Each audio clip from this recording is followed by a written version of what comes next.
Present మనం చిలకలూరుపేట బైపాస్లో ఉన్నాము.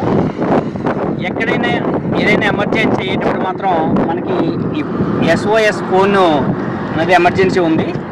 ఎవరికైనా ఇటువంటి యాక్సిడెంట్లు కానీ విధంగా ఏదైనా సిచ్యువేషన్లో మీకు అవసరం ఇచ్చేటప్పుడు SOS ఫోన్ అనేది మీకు ఇక్కడ చూపిస్తున్నాను.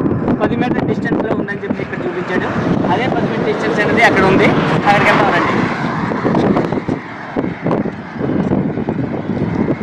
వెహికల్స్ చాలా వేగంగా వస్తున్నాయండి. చాలా జాగ్రత్తగా వెళ్ళాలి.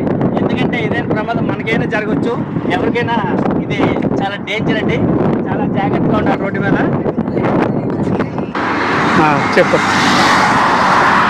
ఇదేనండి SOS బాక్స్. ఇది ఫోను మనకి ఎప్పుడైనా సరే మనం ఏదైనా ప్రాబ్లం వచ్చినప్పుడు మనకి వచ్చి ఇమీడియట్గా ఈ బటన్ అనేది ఉందండి. ఈ బటన్ నొక్కేటప్పుడు మనకి గ్రీన్ బటన్ అనేది వెలుగుతుందండి. ఇది వెలిగేటప్పుడు మనకి ఎవరైతే అక్కడ ఉన్నారో, ఎక్కడైతే మనం ఈ లొకేషన్ ఉందో ఆ లొకేషన్ వాళ్ళు ఐడెంటిఫై చేస్తారు. ఈ లొకేషన్ దగ్గర మనము చేయవలసింది ఏంటంటే ఈ బటన్ మన వాయిస్ వినిపించాలి. వాళ్ళు వాయిస్ ఇక్కడ వినిపిస్తుంది.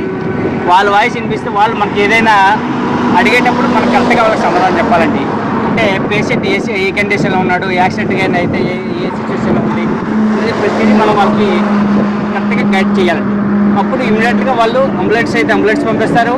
లేదంటే ఎమర్జెన్సీ ఏదైతే అయితే ఆ లొకేషన్కి వచ్చి వాళ్ళు దాని ప్రకారంగా ఫాలో అవుతారండి. కాబట్టి మనం చేయవలసిన